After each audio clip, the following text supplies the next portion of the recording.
Boa noite, irmãos. Graça e paz, amém? Por favor, me chamem de pastor a partir do dia 18. Miguel falou para mim ontem, eu não vou te chamar de pastor porque eu te dava cascudo quando tu era menino lá, então é tudo em casa. Mas estamos felizes, irmãos, porque podemos de alguma maneira aceitar o chamado que o Senhor tem para nós e, como Elise disse, nada muda porque já de alguma maneira fazemos isso, não só eu e a Elise, mas a Rosângela também. De alguma maneira temos pastoreado a igreja com a graça de Deus e atendendo o chamado que foi feito há 3 anos atrás lá para que a gente pudesse continuar a igreja, e o que fazemos é continuar e caminhar, amém? Abra sua Bíblia comigo em Neemias 5.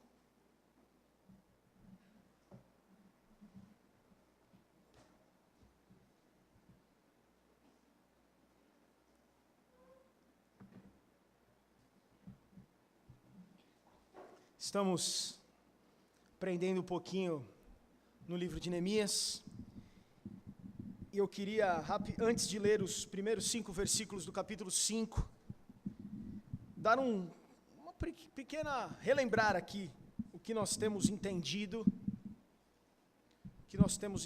até o momento. No capítulo 1, nós vemos Neemias, que é um copeiro do rei Artaxerxes, alguém que tem uma função muito importante, é alguém muito bem estabelecido, alguém que é responsável por provar o vinho do rei, antes que o rei tomasse, para ter certeza que o vinho não estava envenenado, e que o rei poderia tomar, e em alguns momentos tem a oportunidade de aconselhar o rei também. Nesse contexto, Neemias trabalhando ali com uma vida estável, sem problemas, sem preocupações, ganhando bem, uma baita posição, houve um relato do seu irmão, dizendo que Jerusalém, a cidade onde os pais de Neemias estavam sepultados, estava destruída. E recebe isso com muita tristeza e assume um compromisso de iniciar um processo de reconstrução de Jerusalém. No capítulo 1, Neemias se importa, então, com a situação de Jerusalém para que algo mude. No capítulo 2, Neemias se importando com essa situação, ora, busca a Deus, pede para Deus uma oportunidade para que ele pudesse reconstruir Jerusalém. Ele também entende que precisa esperar o momento certo e espera 4 meses para que peça para o rei uma licença para que ele pudesse reconstruir Jerusalém. No caminho, ele contagia outras pessoas a se juntarem com ele nesse sonho de reconstruir essa cidade. O capítulo 3, em meio às dificuldades, Neemias prossegue. Neemias continua prosseguindo, continua reconstruindo Jerusalém, é algo que ele tinha no coração, isso não mudaria. Na semana passada nós vemos que algo se levanta. Alguns teólogos dizem que do capítulo 4 ao capítulo 6, como eu disse na semana passada, tratam de uma guerra espiritual, onde Satanás agora se interfere para de alguma maneira tirar toda a autonomia e liderança de Neemias e fazer com que o povo não avance na reconstrução de Jerusalém. E nós falamos então que o capítulo 4 é um capítulo onde Neemias e os seus trabalhadores continuam construindo, continuam levantando um muro. No meio do capítulo 4 nós vemos um relato onde o muro de Jerusalém já estava pela metade. Nós vemos então aqueles homens construindo e também lutando, prontos para um enfrentamento que poderia vir, ou tanto de Satanás, ou como daquelas pessoas usadas pelo diabo para afrontar o povo de Deus que estava ali reconstruindo aquela cidade. No capítulo 5, então, nós continuamos vendo um pouquinho dessa dificuldade de Neemias, e de alguma maneira da ação do diabo para poder descredibilizar aquele líder, e fazer com que aquele povo não avançasse. E uma das coisas que nós vemos no capítulo 5, irmãos, é o egoísmo. Nós vemos que o egoísmo, que segundo alguns autores que eu li, dizem que é a arma predileta do inimigo, para poder de alguma maneira tumultuar, para poder de alguma maneira fazer com que aquilo que você está buscando, aquilo que aquele povo estava buscando fosse desviado. Um autor chamado Thomas Merton diz que quando a gente considera pessoas, acontecimentos e situações somente à luz do efeito que isso tem em nós estamos vivendo na entrada do inferno. Quando nós olhamos somente para o nosso umbigo, quando nós esquecemos de olhar para as pessoas que estão à nossa volta, que caminham com nós, esse cara diz que nós estamos a um passo do inferno, vivendo na entrada do inferno. E se nós trouxermos isso para a realidade da comunidade, irmãos, nós falamos várias vezes aqui durante o estudo de Neemias e em outras situações pela manhã que nós somos um corpo. E só existe comunidade se nós estamos juntos. Só existe comunidade se nós estamos aqui. Lá na sua casa, de alguma maneira, você não tem como exercer esse papel de ser comunidade, porque ser comunidade é estar junto, é caminhar junto, é estarmos aqui, não só aqui, mas lá também unidos, fazendo parte, sendo corpo. Quando você esquece isso e de alguma maneira você se torna alguém egoísta, irmão, você pode estar vivendo, como diz Thomas Merton, na entrada do inferno. O versículo de 1 a 5, vamos ler, trata de um grande clamor que acontece. O povo fala para Neemias: Neemias, tem algo acontecendo, em meio a uma grande obra, sendo feita para um grande Deus, existe um grande clamor daqueles homens para Neemias. O versículo 1, na versão NVI, diz assim: ora, o povo, homens e mulheres, começou a reclamar muito de seus irmãos judeus. Alguns diziam: nós, nossos filhos e nossas filhas, somos numerosos, precisamos de trigo para comer e continuar vivos. Outros diziam: tivemos que penhorar nossas terras, nossas vinhas e nossas casas para conseguir trigo para matar a fome. Versículo 4. E havia ainda outros que diziam: tivemos que tomar dinheiro emprestado para pagar o imposto cobrado sobre as nossas terras e as nossas vinhas. Apesar de sermos do mesmo sangue dos nossos compatriotas e de nossos filhos serem tão bons quanto os deles, ainda assim temos que sujeitar os nossos filhos e as nossas filhas à escravidão. E de fato, algumas de nossas filhas já foram entregues como escravas e não podemos fazer nada, pois as nossas terras e as nossas vinhas pertencem a outros. Existia então, irmãos, muitas queixas. Primeiro que, enquanto eles estavam trabalhando no muro, eles não poderiam trabalhar no campo. Isso fazia com que o sustento deles, que vinha muitas vezes dali da colheita, não fosse acontecer no próximo ano. Neemias, nesse período de 52 dias que nós trabalhamos arduamente para reconstruir Jerusalém, nós estamos esquecendo de plantar. E se nós não plantarmos, nós não vamos colher no próximo ano. Com essa dificuldade, uma outra dificuldade que acontecia em Jerusalém, por estar uma cidade destruída, faltava alimentos, faltava trigo para aqueles homens, mulheres e famílias comerem. E por causa disso, em troca desse alimento, eles eram obrigados a hipotecar as suas terras. Para ter como comprar grãos, eles então faziam essa hipoteca, colocavam suas terras como garantia. E por causa disso, em algum momento, ficariam impossibilitados de reembolsar isso. Se a situação continuar a mesma, eu já hipotequei, eu já dei minha casa de garantia. Depois nós vemos que eles davam os filhos de garantia. Se nós não revertermos essa situação, tudo vai ser perdido. As terras, os filhos e tudo mais.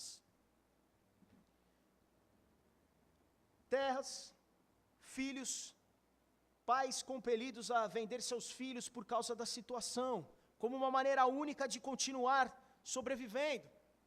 É importante nós pontuarmos, irmãos, isso é claro, se nós formos trazer à tona a lei, lá em Moisés, Deuteronômio 24, de 10 a 13, diz assim: quando um de vocês fizer um empréstimo de qualquer tipo ao seu próximo, não entre na casa dele para apanhar o que ele lhe oferecer como penhor. Fique do lado de fora e deixe que o homem a quem você está fazendo empréstimo traga a você o penhor. Se o homem for pobre, não vá dormir tendo com você o penhor. Devolva-lhe o manto ao pôr do sol, para que ele possa usá-lo para dormir e lhe seja grato. Isso será considerado um ato de justiça pelo Senhor, o seu Deus. Em Êxodo 22, do versículo 25 a 27, diz assim: se fizerem empréstimo a alguém do meu povo, algum necessitado que vive entre vocês, não cobrem juros dele, não emprestem visando lucro. Se tomarem como garantia um manto do seu próximo, devolvam-no até o pôr do sol, porque o manto é a única coberta que ele possui para o corpo. Em qual mais se deitaria? A lei diz que não tem problema você emprestar dinheiro para o seu irmão, é o que diz a lei de Moisés, e é o que acontecia naquela época. Eles estavam reclamando, nós pedimos empréstimos, e para a garantia do empréstimo, nós hipotecamos nossas casas, e o próximo empréstimo, minha casa já está como garantia, o que você tem mais? Me dá tua filha, me dá teu filho, e no dia de pagar o empréstimo, se você não pagar, então sua casa já era, se você não pagar, sua filha então vira escrava. É isso que acontecia, e a lei de Moisés permitia isso, mas o que nós vemos nesses versículos, é que não era correto a cobrança de juros. A cobrança de juros, conforme a lei de Moisés, não era correta. Eu posso emprestar, mas eu não vou cobrar juros. Além disso, os versículos dizem, se alguém te pedir dinheiro emprestado e for muito pobre, não tira o cobertor desse cara no final do dia, porque senão ele vai dormir sem nada. Ele vai dormir sem nada. E o que acontecia é que aqueles homens, o mesmo sangue, a mesma nação, estavam se aproveitando dos mais pobres e colocando juros e pegando garantias que faziam com que aqueles homens ficassem totalmente pobres. Os que não possuíam terras, então, irmãos, mas precisavam de comida, acabaram sendo obrigados a fazer esses empréstimos. Os proprietários de terra, então, que tinham as suas propriedades, tinham que entregá-las a fim de comprar alimentos. A inflação naquele momento, os estudiosos dizem que era alta, e os preços não paravam de subir, irmãos, que nem o tomate e a batata, né? Uma semana. Outra coisa, os que se queixavam que o imposto era alto, eram obrigados então a fazer empréstimos. Não tinha outra opção, não para de subir o imposto, está caro, eu tenho que comprar alguma coisa, comida, e não tenho opção. Então, para fazer um empréstimo, eu precisava de uma garantia. Então eu tenho carro, tenho casa, e o carro e casa já está comprometido com outro cara. Então pega meu filho, pega minha filha, pega meu baixo, pega minha caixa, pega o que tiver para levar aí, mas me dá comida, porque eu preciso de comida, e eu vou dar um jeito de poder correr atrás para que eu possa pagar isso. Mas aqueles homens todos estavam envolvidos na reconstrução de Jerusalém. Neemias, nós não temos como pagar os empréstimos, nós não temos como pagar, e é esse o grande clamor. E além disso, existiam aqueles judeus ricos que estavam explorando seus próprios irmãos e irmãs. Levítico 25, 39 e 40 diz o seguinte: se alguém do seu povo empobrecer, e se vender algum de vocês, não o façam trabalhar como escravo. Ele deverá ser tratado como trabalhador contratado, ou como residente temporário. Trabalhará para quem o comprou até o ano do jubileu. A casa já está hipotecada, me dá os teus filhos. E aqueles homens, aqueles judeus ricos, faziam que os filhos trabalhassem como escravos. E a lei falou, não faz isso. Se eles estão pobres, não trabalhem. São povo. Nós somos o mesmo povo, nós somos o mesmo sangue. Não pode ser, faça com que ele trabalhe como um trabalhador contratado, um residente temporário, para que ele trabalhe até chegar até o ano do jubileu. Em Levítico fala sobre o ano do jubileu, e depois de 50 anos de trabalho, 50 anos de dívidas, quando chegava esse momento, todas as dívidas eram perdoadas.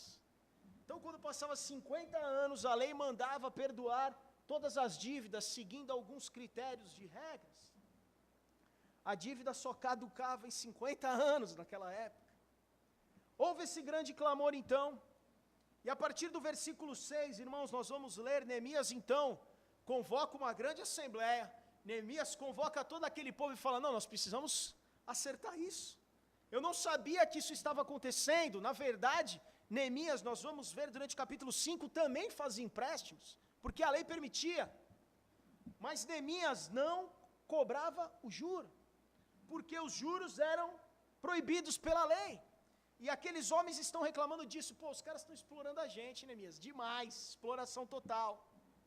O versículo 6, irmãos, diz o seguinte: quando ouvi a reclamação e essas acusações, fiquei furioso. Fiz uma avaliação de tudo e então repreendi os nobres e os oficiais, dizendo-lhes, vocês estão cobrando juros dos seus compatriotas. Por isso convoquei uma grande reunião contra eles e disse: na medida do possível, nós compramos de volta nossos irmãos judeus que haviam sido vendidos a outros povos. Agora vocês estão até vendendo seus irmãos. Assim eles terão de ser vendidos a nós de novo. Eles ficaram em silêncio, pois não tinham resposta. Versículo 9. Por isso prossegui: o que vocês estão fazendo não está certo. Vocês devem andar no temor do nosso Deus, para evitar a zombaria dos outros povos, os nossos inimigos. Eu, os meus irmãos e os meus homens de confiança também estamos emprestando dinheiro e trigo ao povo. Mas vamos acabar com a cobrança de juros. Devolvam-lhes imediatamente suas terras, suas vinhas, suas oliveiras e suas casas, e também os juros que cobraram deles, a 100ª parte do dinheiro, do trigo, do vinho e do azeite. Versículo 12. E eles responderam: nós devolveremos tudo o que você citou, e não exigiremos mais nada deles. Vamos fazer o que você está pedindo. Então convoquei os sacerdotes e o fiz declarar sobre juramento que cumpririam a promessa feita. Também sacudi a dobra do meu manto e disse: Deus assim sacuda de sua casa e de seus bens todo aquele que não mantiver a sua promessa. Tal homem seja sacudido e esvaziado. Toda a assembleia disse amém e louvou o Senhor, e o povo cumpriu o que prometeu. Neemias fica furioso quando ouve o relato. E nós vemos na história do cristianismo outros homens que ficaram muito irados. Nós lembramos de Moisés quando desce do Monte Sinai com os mandamentos e vem o povo ali nas orgias, tocando Naldo, tocando Anitta, e adorando aquele bezerro de ouro. Moisés quebra tudo ali e fala: não, é impossível, fui lá buscar as leis, falar com Deus, esse bando de encapetado não pôde se esperar que eu voltasse. Jesus em outro momento lá no templo fala: não, pelo amor de Deus, os caras estão vendendo coisas aqui, fazendo barganha, estão pegando ali a oferta e falando: não, isso aqui é o seguinte, tem um problema na repimboca da parafuseta da tua ovelhinha, a tua não serve, tem que comprar a minha. E comprar na porta é sempre mais caro, né? Você for no estádio, vai comprar na porta, tem que comprar antes. Jesus se ira também, e Neemias agora fica irado, mas não peca, como nos ensina Efésios 4:26 e Salmo 4:4, você pode se irar, mas não peque. Por certo, Neemias, com toda essa ira, e por entendermos que durante todo o seu livro, nós vemos Neemias orando, falando com Deus, Neemias ora também, e considera, e o versículo 7 diz, Neemias que relata, diz: eu fiz uma avaliação de tudo, e convoca uma grande assembleia,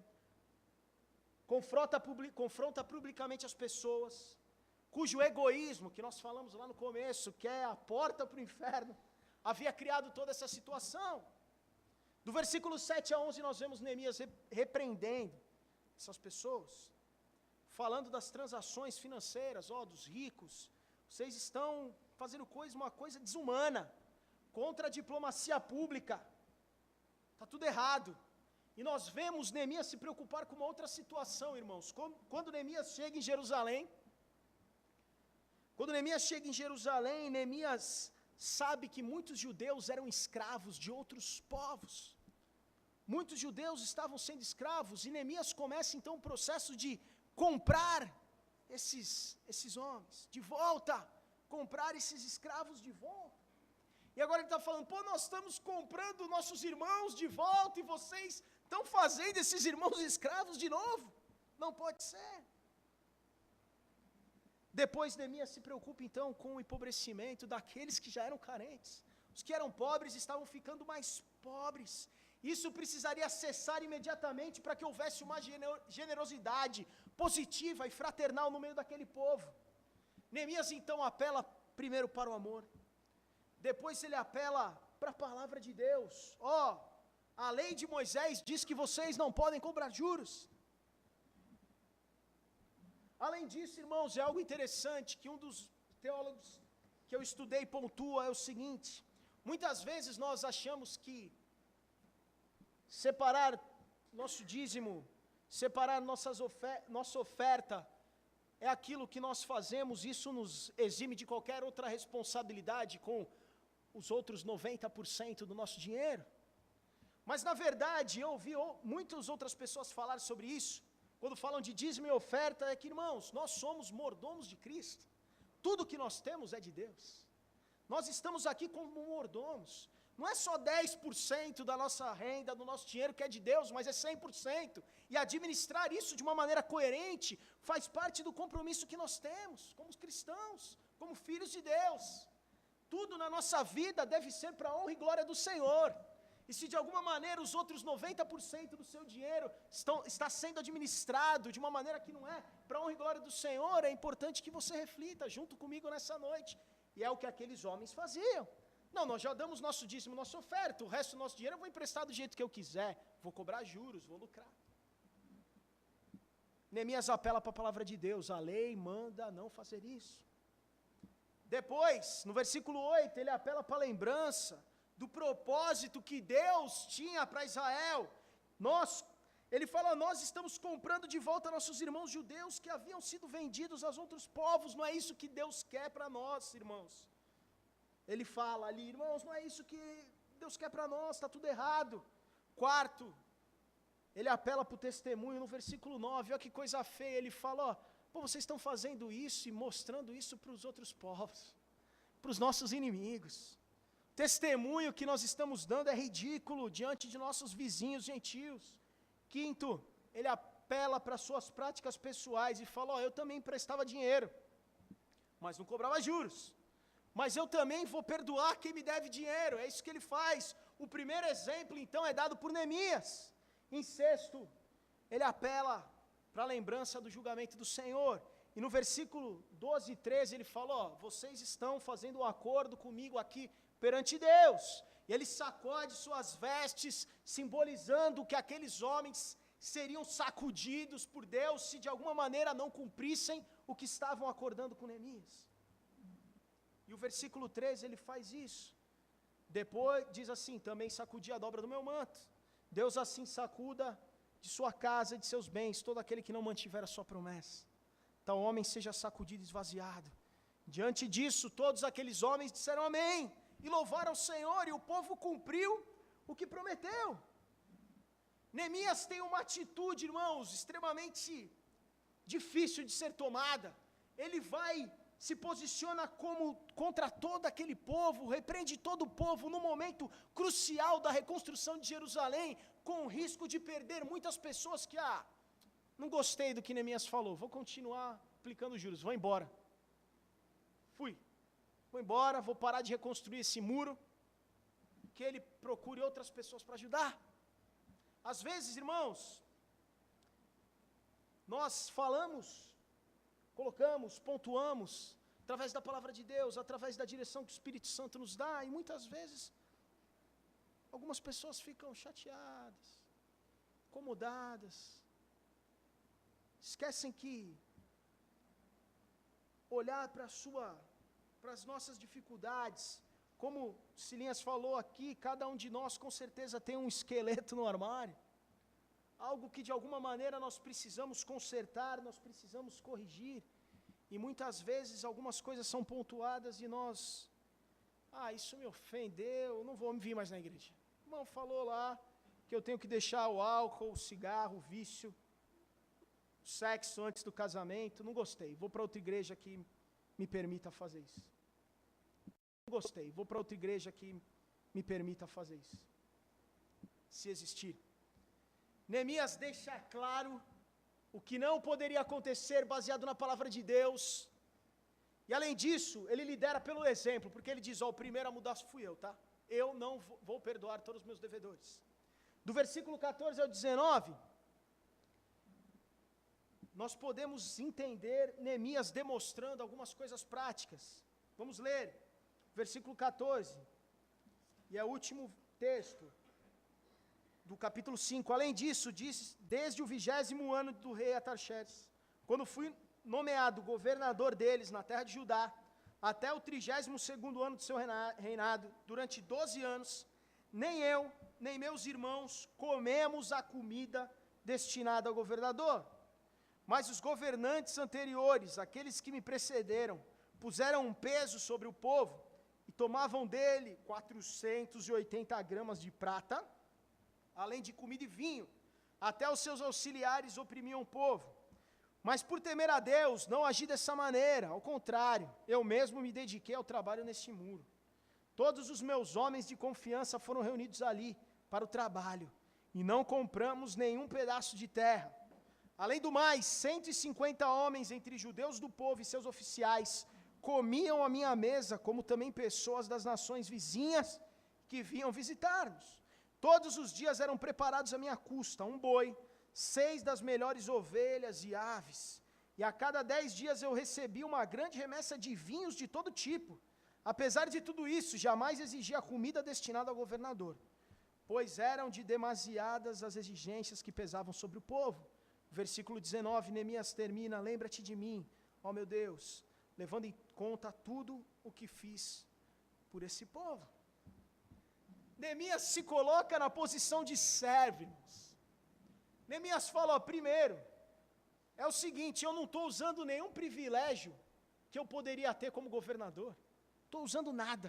O dinheiro destinado ao governador, as 400 e poucas gramas de prata, e todo o resto eu não quero. Eu não quero porque o peso, a cobrança em cima do povo é muito grande. Eu abro mão disso. Eu abro mão disso. Deixou claro que nem ele, nem seus assistentes usavam os fundos oficiais para cobrir nenhuma despesa pessoal. Nada. Também não cobrava os impostos do povo, que era feito para garantir a comida do governador. Veja que loucura, irmãos. Alguém que está ali servindo como governador e fala o seguinte: eu não quero nada, eu não quero salário de governador, eu não quero ajuda paletó, eu não quero ajuda nada, plano de saúde, vale refeição, nada. Não quero nada. Quero nada. Quero nada para não pesar no bolso de vocês. Olha que maravilha. Um bom motivo para a gente orar para os nossos políticos aí, para eles abrirem mão dos salários, para a gente pagar menos imposto. Paulo adota a política semelhante, lá em 1 Coríntios.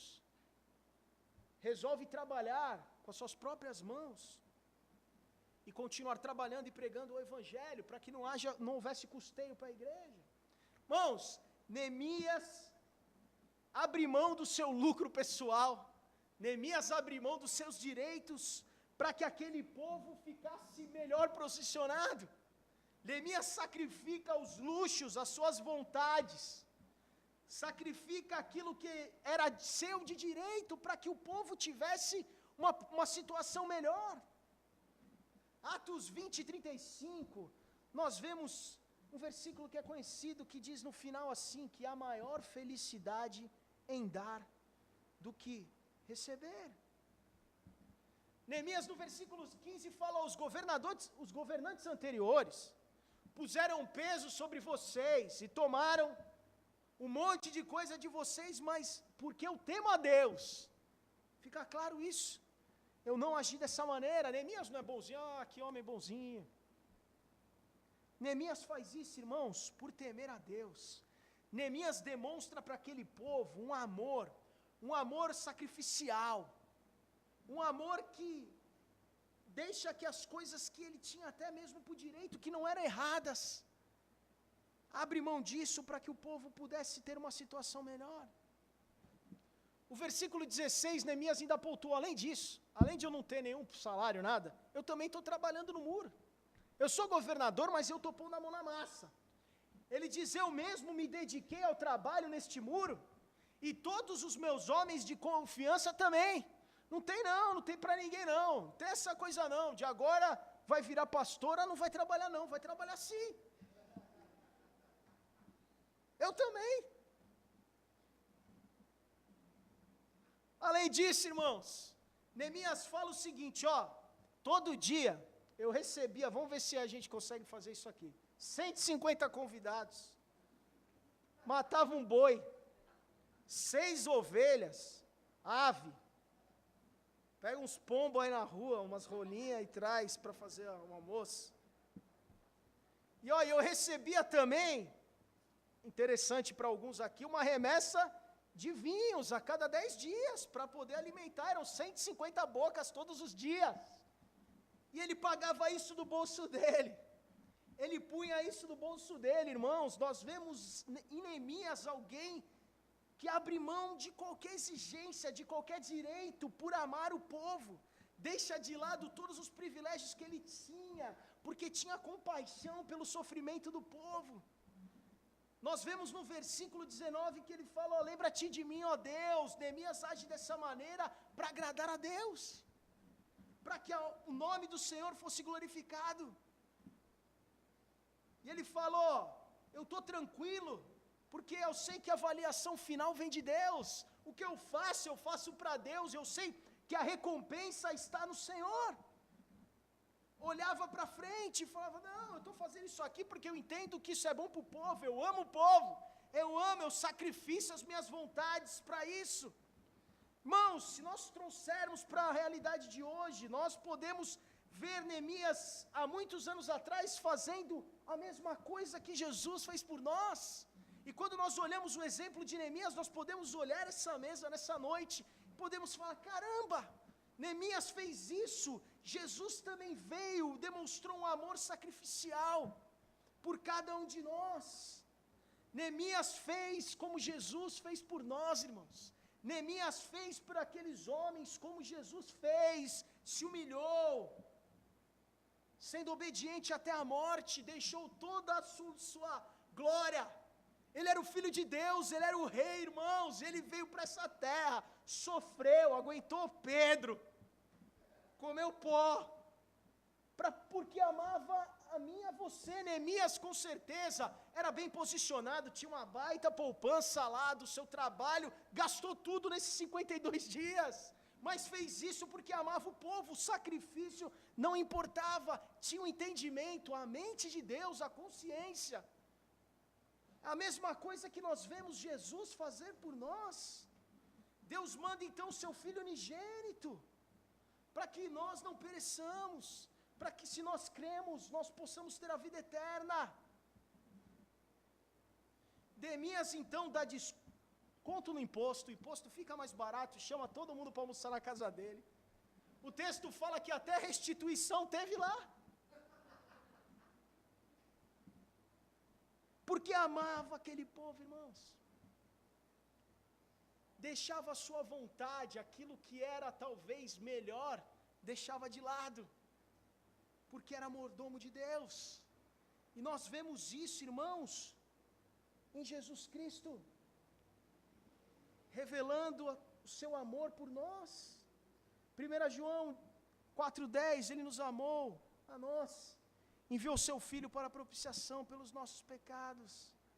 Neemias, Jesus e tantos outros homens de Deus fazem isso sem esperar nada em troca, esperando a recompensa que vem lá do alto, esperando a recompensa que, um obrigado, talvez um favor a mais, uma troca de favor, nada disso pode recompensar esse amor, irmãos. Neemias abriu mão de dinheiro, de luxo talvez, de engordar mais a sua poupança por causa dos impostos, do seu conforto, mas Deus abriu mão do seu único filho, para provar o seu amor por nós. Isso, irmãos, só faz com que a gente possa refletir de alguma maneira, e olhar para essa mesa, nessa noite, e olhar para esse pão, e olhar para esse cálice, e nos lembrarmos que esse pão é pão. Comprou onde, Miguel? Lá no barateiro, pão? Comprou pão onde? No Extra? O vinho é vinho, o suco de uva é suco de uva. Se eu e você não recebermos esse pão, esse cálice nessa noite, e não, como Paulo faz, se examine. E se a gente não faça uma análise, se examinar, e tomar de repente o exemplo de Cristo, o exemplo de Neemias, o exemplo de todos os outros homens, e viver esse amor, irmãos, então é mais uma ceia. Mais uma ceia. Só mais uma ceia de julho. Chegamos no meio do ano, hein? Só faltam 6 meses para não acabar. Mas nós precisamos olhar para essa mesa, irmãos, nos remeter ao sacrifício, à história, e agir hoje, amando sem pestanejar, amando de forma sacrificial, e é sacrifício mesmo, irmãos, é sacrifício mesmo, quando de repente você deixa de ver a novela quarta-feira e vem orar aqui pelo teu irmão. Os cristãos fazem campanha para ficar um dia sem Globo, tinha que ficar a vida inteira sem novela, tinha que pôr essa campanha, vida inteira sem novela. Quando nós continuamos olhando, irmãos, e vendo 15 irmãos aqui na quarta-feira, é porque falta amor, falta sacrifício, falta abrir mão mesmo de conforto, e é isso que Neemias fez, é isso que Jesus fez por nós. Quando nós olhamos os mesmos na quinta-feira, fazendo entrega de pão e café com leite, nós olhamos, e a minha análise pessoal é falta amor, e eu não estou te julgando, porque a análise minha é pessoal. Eu falo, caramba, será que eu também estou me sacrificando? Sem peso, sem culpa, por amor. Neemias fez isso para a honra e glória do Senhor, sabendo que ele tinha uma recompensa. Deus manda seu único filho. Nós olhamos e falamos, caramba, Jesus morreu por nós. E o que de repente eu e você temos feito, irmãos? Não com peso, nós podemos nos examinar nessa noite e falar, caramba, pô, eu estou tomando esse cálice e comendo esse pão, eu fui amado, resgatado do lamaçal, das trevas, para a luz, e isso tem se refletido em amor sacrificial para a vida dos meus irmãos. Será que nós estamos vivendo dessa maneira? Será que nós estamos olhando o exemplo de Neemias, olhando o exemplo de Jesus e vivendo realmente esse amor? Num dia cansado, depois do trabalho, você vai precisar fazer uma visita. Num dia cansado de trabalho, depois você vai precisar ir no hospital, precisar dormir 1, 2 horas a menos para poder conversar com alguém. Você vai precisar deixar de ver novela, ir no cinema quarta-feira, que é mais barato, para vir orar.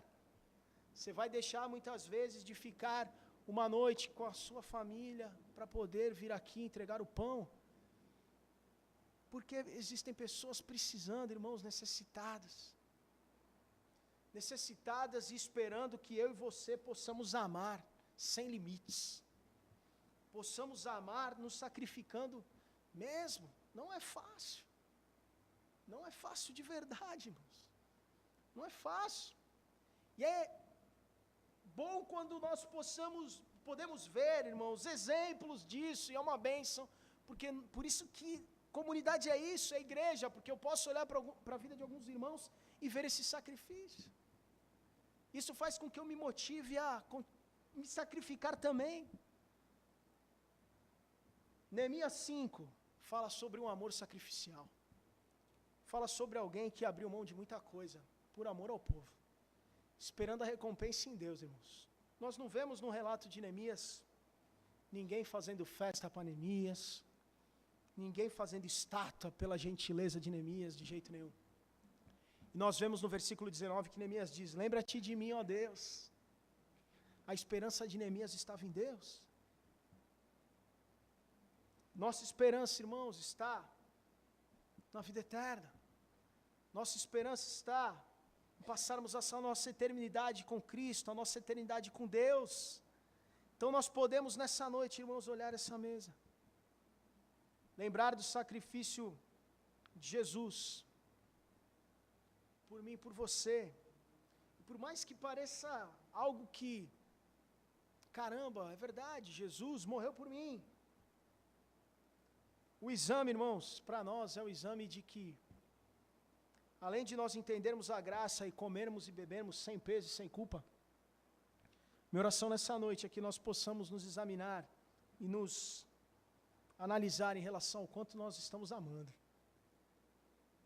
Sem trazer nenhuma culpa e peso para você, que não é essa a minha intenção, mas que nós possamos fazer essa análise, medir o nosso amor, quanto nós temos amado de forma sacrificial, abrindo mão de muitas coisas, para que nós possamos prosseguir como comunidade, abrindo mão de confortos, abrindo mão de tempo, abrindo mão da nossa vontade muitas vezes, para que nós possamos amar o nosso próximo, para que nós possamos avançar como comunidade, para que nós possamos prosseguir.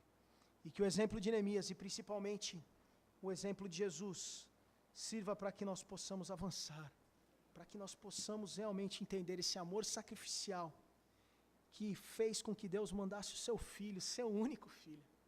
Não tinha 10, tem 10, escolhe um aí e manda lá. Seu único filho. Pudesse mandar Jesus para cá.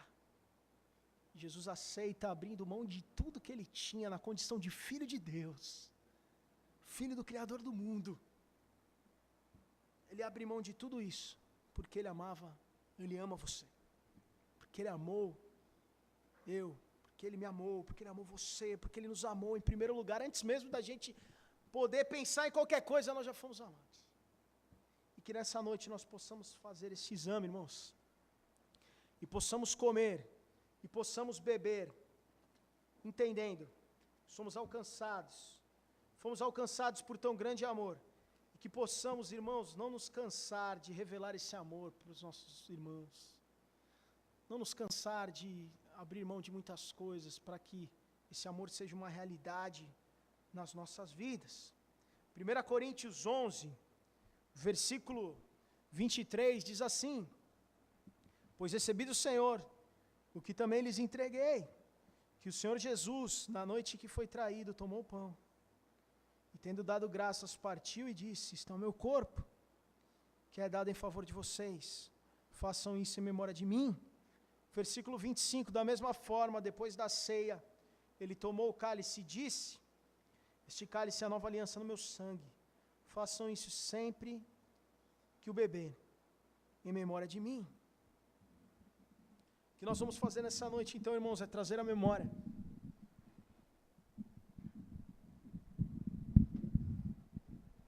Trazer a memória, então, esse amor sacrificial que Jesus teve por nós. Abriu mão de todas as coisas para que pudesse viver aqui como um homem, como eu e você. Morresse naquela cruz com muito sofrimento e dor, para que eu e você pudéssemos ter o sentimento nessa noite que nós somos muito amados, irmãos, por um amor inexplicável. Ninguém pode te amar como Deus te amou, nem seu pai, nem sua mãe, nem qualquer familiar.